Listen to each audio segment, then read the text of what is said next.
Boa noite, tudo bom? Olá, boa noite, Alessandra. Como vai? Tudo Como bem? vai, doutor Mário? Tudo jóia, Obrigado, você. maravilha. Tá me ouvindo bem? Tá tranquila a conexão?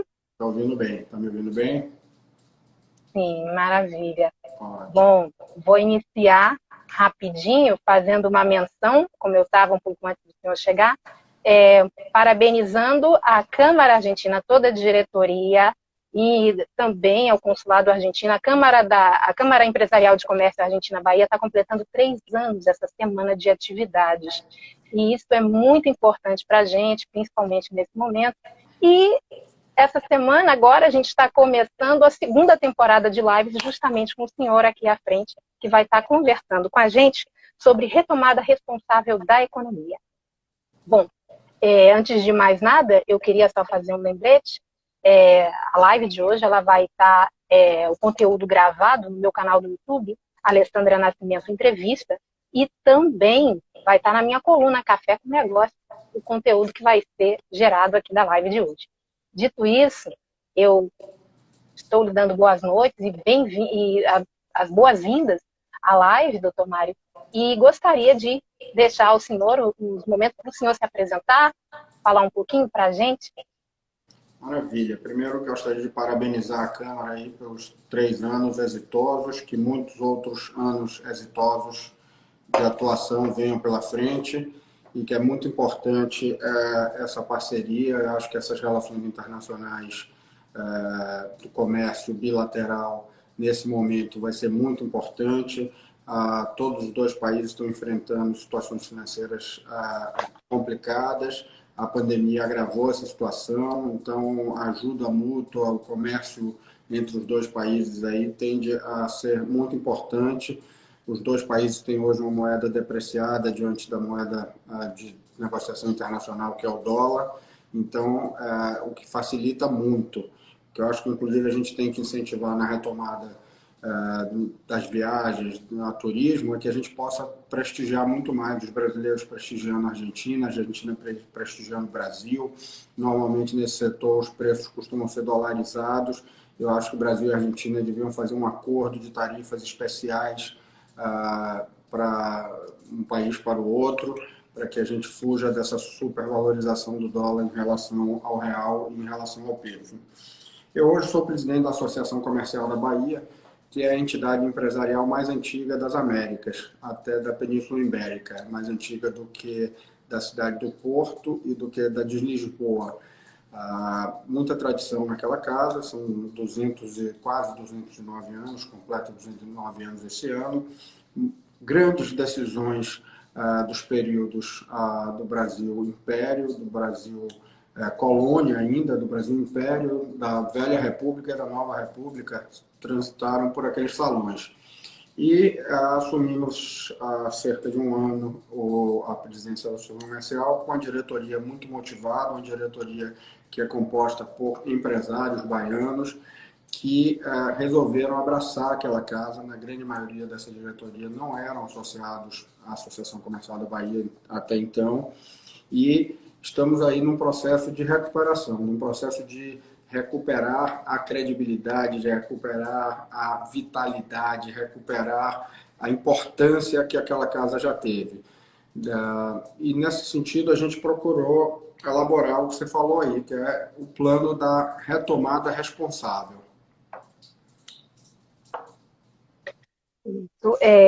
Eu queria até iniciar justamente fazendo essa pergunta ao senhor: o que seria essa retomada responsável? O que no plano de você está contemplando? Eu tenho observado algumas situações, principalmente algumas medidas, tipo algumas áreas importantes da economia, como aferição de temperatura para entrada em determinados estabelecimentos, coisas dessa linha. Eu gostaria de saber o que o plano de vocês contempla, o que ele pode estar aplicando em detalhe. Alessandra, a primeira coisa é o seguinte: a gente, nesse momento que a gente está vivendo, as pessoas têm procurado muito identificar um inimigo. Elas querem identificar ou na figura do governador, ou na figura do prefeito, ou na figura do presidente da República, um inimigo. O nosso entendimento é que o inimigo é o vírus. Nós temos que estar todos unidos contra o vírus. Nosso entendimento é que devemos exercer uma liderança positiva, uma liderança construtiva nesse momento. E assim construímos uma proposta de plano de retomada que ela é atemporal, ela é causal, ela depende de parâmetros.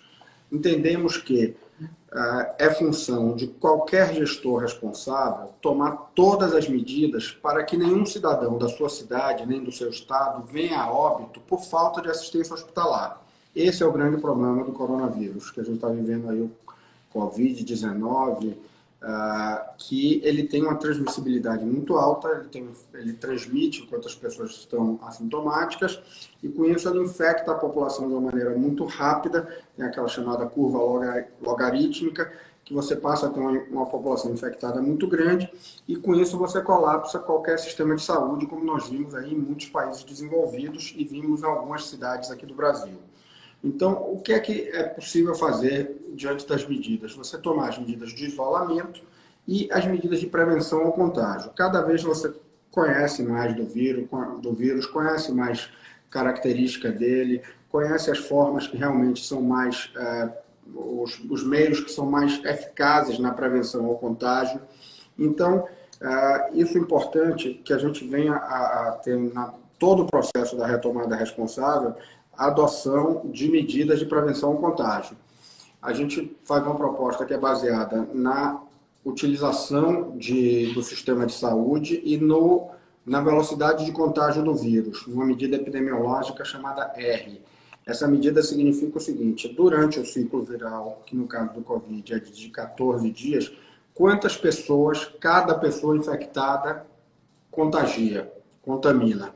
Então, se você tem uma população infectada ativa, que é importante isso, nós devemos observar se a população infectada ativa está diminuindo. O número de casos totais vai ser sempre crescente, porque se você tinha 1.000 pessoas infectadas, mais uma se infecciona, você vai ter um número de casos totais 1.001. Mas o importante que é a ser observado é a população infectada ativa, que é o número de casos totais, abstraindo-se as pessoas que já se curaram e as que infelizmente vieram a óbito. Então essa população infectada ativa, ela é a que contamina e ela é a que necessita de internação hospitalar. Então você tendo um R menor do que 1, significa que essa população infectada ativa não vai aumentar, ao contrário, ela vai diminuir. Quanto menor é seu R, 0,8, 0,7, 0,6, você vai diminuindo a população infectada ativa. E da mesma forma que você tem uma espiral negativa de aumentos de casos, quanto maior a população infectada ativa, mais você tem contaminados, maior a população ativa, e com isso você vai crescendo. Na relação inversa, você tem a mesma situação. Quanto menos infectados, menos novos infectados, menor a população infectada ativa, com isso você consegue conter o vírus, como aconteceram em vários países, como nós observamos. Então, na verdade, o que é que o gestor precisa observar? É a utilização do sistema hospitalar e a velocidade de contágio. Com isso, nós criamos um gráfico de enquadramento em áreas de risco e restrições. Você pode ter cidades ou regiões de uma grande cidade como Salvador que podem estar numa situação que você tem um R maior do que 1 e uma ocupação do sistema hospitalar maior do que 80. Aí você tem que fazer um lockdown. Isso aí você já está à beira de colapsar o sistema de saúde. Mas se você tem ou o sistema hospitalar abaixo de 80% ou o R abaixo de 1, a medida do R, você pode ter essas cidades ou regiões numa região vermelha. Se você tem os dois casos, elas estão o R abaixo de 1 e maior do que 0,75 e a ocupação do leito de saúde abaixo de 80% e acima de 50%, você estaria numa área amarela. E se você tiver abaixo de 50% da ocupação do sistema de saúde e abaixo de 0,75 no R, você estaria numa área verde. E para cada área dessas, verde, amarela e vermelha, você tem atividades que podem ser praticadas e que não podem ser. Todas as que podem ser praticadas com protocolos específicos. Obviamente, é uma provocação que nós fazemos, uma proposição, e que as autoridades podem adotar esse sistema de saúde a ocupação de saúde ao invés de 80, 85, 75, o R ao invés de 0,75, 0,65, enfim, eles podem trabalhar com esses números. Mas o que eu acho que é muito positivo dessa nossa proposta é que ela devolve para a sociedade a responsabilidade por poder praticar as atividades, poder as atividades serem retomadas. As pessoas precisam entender que não tem poder de polícia, não tem polícia estadual, não tem guarda municipal, não tem ninguém que consiga vigiar uma população inteira. É preciso que a população se autovigie, que todos tomem as medidas de prevenção de contágio. Você às vezes passa em bairros e vê as pessoas numa banquinha de esquina tomando cerveja, 6, 8 pessoas sem máscara, muito próximas umas das outras. Então aquilo ali, se uma das pessoas está infectada, está assintomática, não sabe que está infectado, está infectando os outros todos que estão ali, que vão para as suas residências, que vão infectar suas famílias e assim o vírus vai se disseminando. E aí a pandemia vai ganhando espaço. Então é muito importante que as pessoas se conscientizem. Então, na medida que você tenha essa situação com métricas muito fáceis de serem compreendidas, muito fáceis de serem praticadas, você consegue que a população se contagie positivamente na medida em que tem que tomar as medidas de prevenção ao contágio ao vírus. Você vai criar um efeito gincana nas cidades. Você vai criar uma situação em que as pessoas vão estar se protegendo e vão estar cobrando que os outros se protejam. Porque não é importante só a pessoa se proteger. É importante a pessoa cobrar que o outro se proteja, porque a proteção de todos é o que vai gerar o declínio da curva de contágio e o que vai permitir que as atividades sejam retomadas. Outro ponto muito importante dessa proposta que a gente tem apresentado é a utilização da atenção básica de saúde. No modelo da atenção básica de saúde, você no modelo de estrutura piramidal, você consegue atender grande população. Você, por exemplo, numa cidade como Salvador, de 3 milhões de habitantes, você pode ter 3 coordenadores, que cada um tem 10 subcoordenadores. Esses 10 subcoordenadores, cada um tem 10 supervisores. Cada 10 supervisores tem 10 agentes de pandemia. E aí você vai numa estrutura piramidal, onde você vai utilizando professores de nível superior da área médica que estão sem aulas, sem darem aulas nesse momento. Você pode utilizar professores das redes municipal e estadual de ensino, de todas as matérias, alunos das redes, para que possam falar. Na ponta você pode usar líderes religiosos, líderes de bairros, síndicos de prédio, enfim, líderes esportivos da comunidade, que através de aplicativos de celular vão estar se comunicando e vão estar em contato com a comunidade, com toda a população. Com isso você consegue levar a atenção básica para toda a população. E com 3 objetivos muito importantes. O primeiro é continuar educando a população sobre as formas de prevenção, sobre as formas de evitar o contágio. O segundo, que é você identificar as pessoas que se contaminem mais rapidamente, tratá-las de forma mais rápida. Com isso, você diminui a necessidade de internação, a necessidade de terapia intensiva de alta complexidade e diminui os óbitos. E tem uma terceira função muito importante da atenção básica de saúde nesse momento de retomada da economia, que é você evitar o que chamam de efeito rebote ou de segunda onda. Porque na medida que você tem, eu cito sempre um exemplo, na medida que você tem um salão de beleza que já pode reabrir num bairro, com todas as medidas de prevenção ao contágio, atendendo uma pessoa por vez, com barreiras de acrílico entre uma cadeira e outra, com máscaras, com todo um protocolo que cada setor vai desenvolver o seu protocolo para atuar nesse momento, que você está retomando as atividades, mas que você ainda não tem uma vacina. Então você precisa estar tomando as medidas de prevenção ao contágio. Mas imaginemos que você está num salão de beleza de um bairro qualquer e que o barbeiro foi e apareceu infectado. Você precisa rapidamente identificar as pessoas que estiveram na barbearia nos últimos 5 a 7 dias, testá-las rapidamente.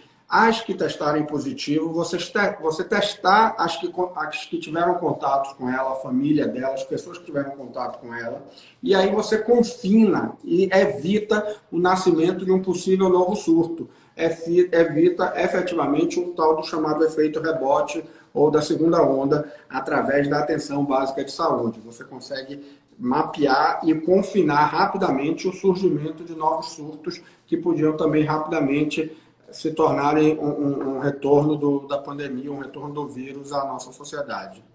Basicamente, é essa a proposta que nós apresentamos. Nós tivemos uma videoconferência com o prefeito de Salvador, ACM Neto, que marcou já para o dia seguinte uma videoconferência com o grupo de trabalho da Prefeitura de Salvador, liderada pelo secretário Luiz Carreira. Já tivemos uma reunião com o grupo de trabalho do Governo do Estado, liderado pelo secretário Walter Pinheiro. Tivemos uma videoconferência também com a equipe de epidemiologia da Secretaria de Saúde do Governo do Estado. E vamos ter amanhã uma nova reunião com esse grupo de trabalho do Governo do Estado. Esperamos estar podendo contribuir nesse momento. Muito boa proposta. Eu queria também saber do senhor, por exemplo, países como Alemanha e Portugal, eu digo isso porque eu tenho um contato direto com pessoas conhecidas e até parentes que moram, eles também passaram por medidas de distanciamento social, medidas restritivas, só que já estão voltando ao normal. Até porque foram os primeiros a entrarem e a gente tem a consciência que o Brasil é um país continental. A dimensão também pega nesse momento. Estão retornando a um novo normal. Por exemplo, conversei com uma pessoa, ela é dona de um restaurante, então o distanciamento entre as mesas está de 1,5 m a 2. Dito isso, o que o senhor acha que o Brasil, já que nós, por estarmos mais afastados, fomos os últimos a entrar, o que a gente poderia, nessa situação, né, fomos os últimos a serem atingidos, o que nós poderíamos ter feito e não fizemos? Né? Porque eu vejo a retomada nesses países, por exemplo, conversei com pessoas até por meio de live, na Alemanha, que o governo até pagou quase que 75% do salário de trabalhadores para poder manter a empresa funcionando. Então, faço para o senhor essa pergunta, o que o senhor acha que poderia ter sido feito? Não foi. Eu acho que aqui no Brasil nós tivemos um problema que foi um problema no mundo inteiro, mas aqui acho que foi um pouco mais agravado, que foi o problema da desinformação, da dupla informação, e acho que a gente tem que ter isso muito claro e ter esse papel de educar a população sobre as formas de prevenção do contágio. Nós estudamos muito os planos de retomada de vários países, o americano, o Reopening America, do Trump, que é bom, mas ele é um pouco subjetivo na medida que ele diz o seguinte, não, que você, para a cidade, para o estado poder reabrir, ele tem que ter sistema de saúde robusto e capacidade de aumentá-lo. O que é que significa isso para um prefeito do interior do Nordeste? Por isso que a gente procurou estabelecer aquela métrica bem objetiva. No modelo da Alemanha, que nos inspirou, que a Alemanha realmente pautou o seu modelo de retomada das atividades pelo controle do R. Exatamente. Se você não tem um sistema de saúde colapsado hoje, você tem uma determinada população ativa e você tem um R igual ou menor do que 1, você não vai colapsar o seu sistema de saúde. Foi perseguindo esse balizamento do R que a Alemanha pautou a sua retomada. A cartilha das restrições das áreas vermelha, verde e amarela que a gente propõe foi inspirada no modelo da Itália. A Itália fez essa cartilha, disse se você podia ir visitar parentes, se você podia fazer um funeral, se você podia fazer casamento, uma cartilha que é essa mais ou menos a proposta da nossa cartilha, dizendo o que é que você pode fazer e como pode em cada zona, em cada área de risco e restrição que sua cidade esteja, ou que sua região de uma grande cidade esteja. E que isso realmente é muito importante, porque as realidades das cidades são muito diferentes. Então você tem hoje na Bahia certamente mais de 100 municípios, talvez 200 municípios, que estão na área verde, que poderiam estar com praticamente todas as suas atividades acontecendo usando as medidas de prevenção ao contágio.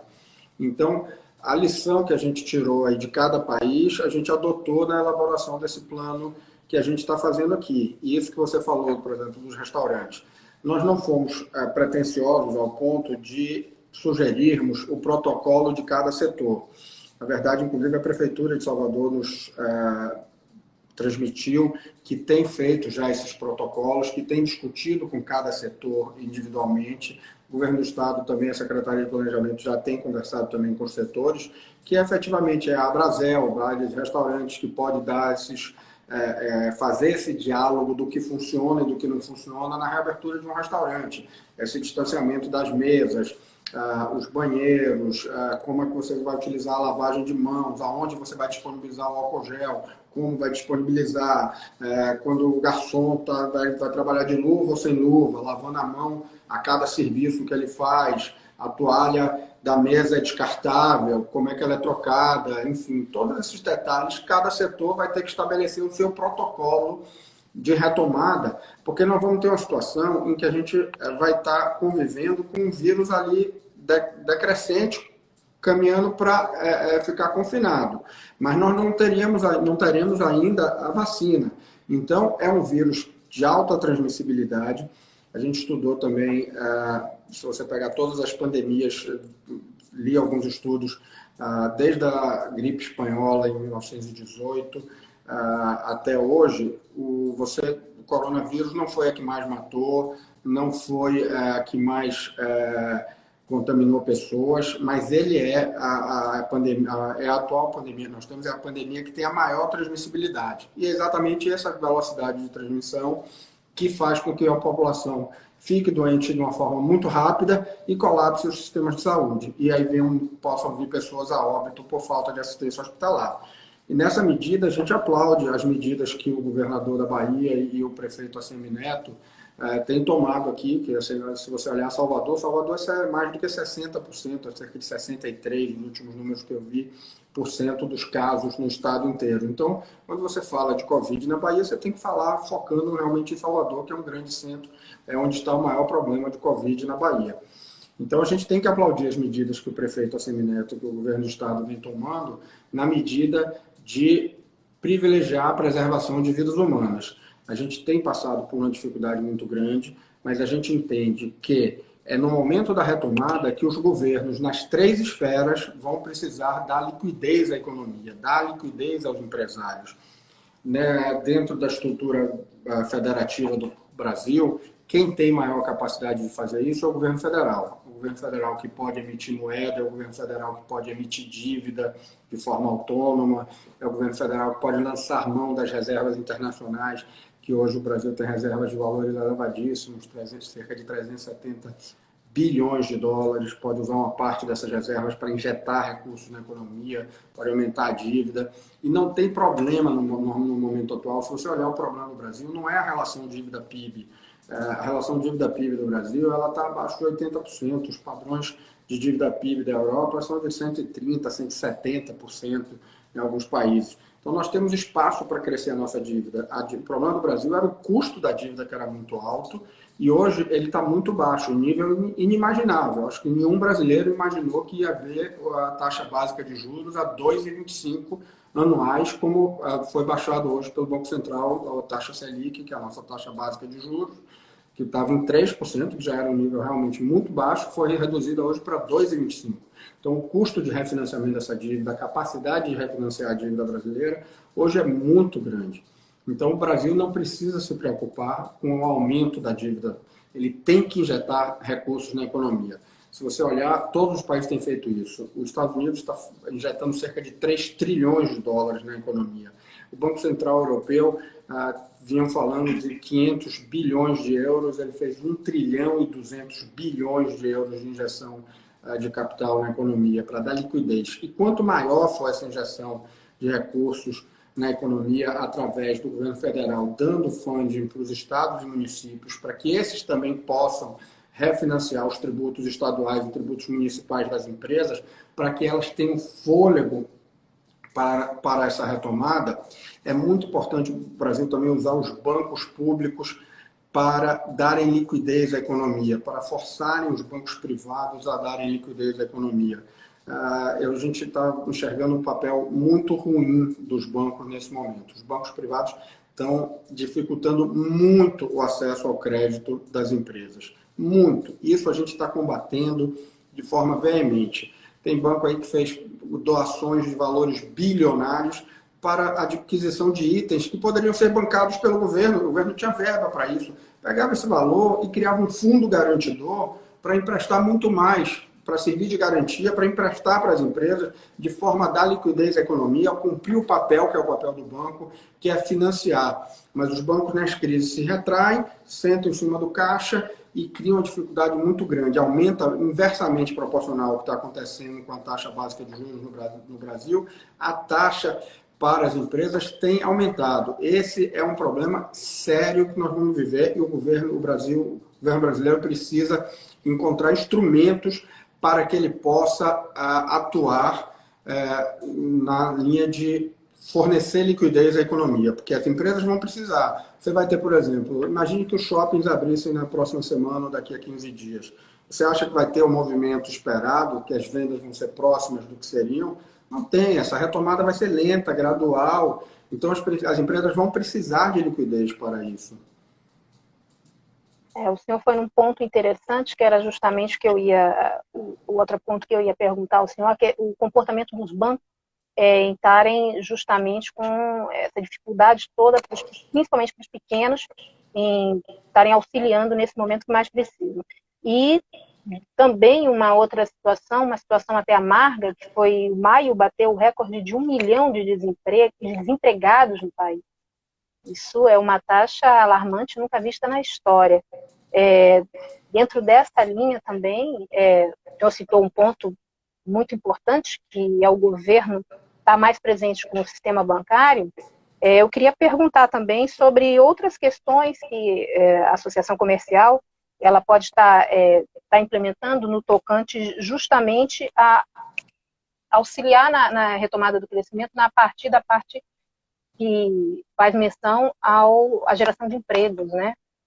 O que o senhor poderia estar comentando sobre isso? Nessa nossa proposta de retomada responsável, a gente pede que o governo estadual e o governo municipal também façam um programa de refinanciamento dos tributos estaduais e municipais.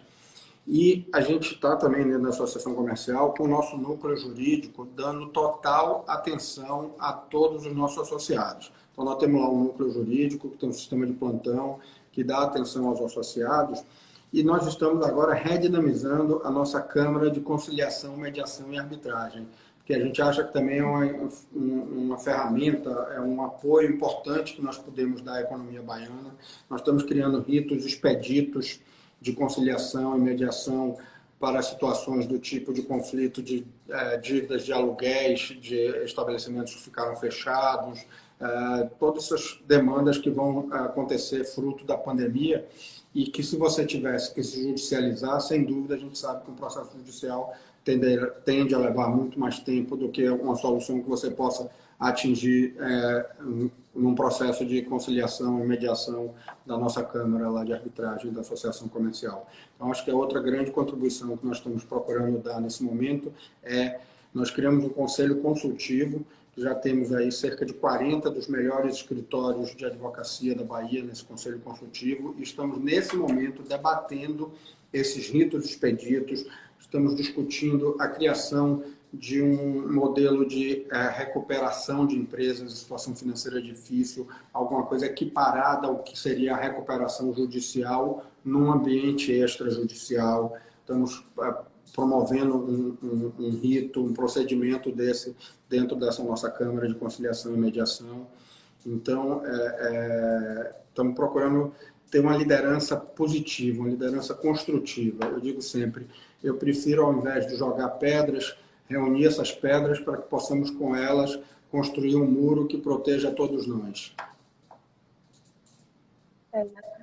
Bom, nós estamos chegando ao final da live dessa noite.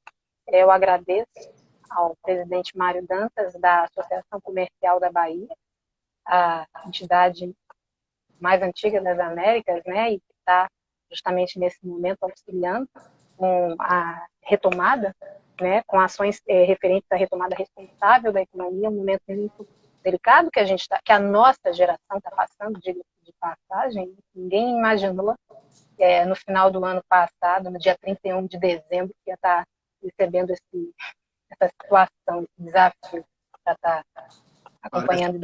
Parece filme de ficção, né? A gente, invariavelmente, eu me imagino numa cena de um filme de ficção científica. Exatamente. Terrível. Bom, eu agradeço ao senhor, eu deixo também o senhor para as suas considerações finais, que ele queira colocar. Obrigado, está sempre à disposição da Câmara aí, mandar um abraço para o nosso cônsul Pablo Vilaroso, que é um bom amigo, e falar que pode ser um dos papéis que a gente pode estar atuando também, está apoiando nessas relações bilaterais entre Brasil e Argentina, uma das nações que são próximas, que têm relações históricas, vamos nos ajudar, vamos nos dar as mãos, vamos procurar sair desse momento de forma mais rápida. Uma mensagem de fé e esperança, que isso tudo vai passar e com fé em Deus sairemos mais fortes. Obrigada. Obrigado Bom, a você. mais uma vez, muito obrigada. Mais uma vez agradeço a todos a presença e peço boa noite. Mais uma vez um parabéns à Câmara Empresarial de Comércio Argentina-Bahia pelos 3 anos de atuação. Boa noite ao cônsul que está aqui assistindo, a todo o corpo diretivo, a Paulo Sintra, presidente da Câmara. E, mais uma vez, o conteúdo da live dessa noite vai estar no meu canal do YouTube, Alessandra Nascimento Entrevista, e na minha coluna Café com Negócio, pelo site Notícia Livre. Muito obrigada a todos, obrigada principalmente ao senhor, presidente Mário Dantas, pelas explicações. E é um momento que realmente a gente agora começa a se preparar para a retomada e com fé em Deus tudo vai dar certo e a gente vai sair dessa crise muito mais forte do que entramos. Com certeza. Obrigado, boa noite. Boa noite.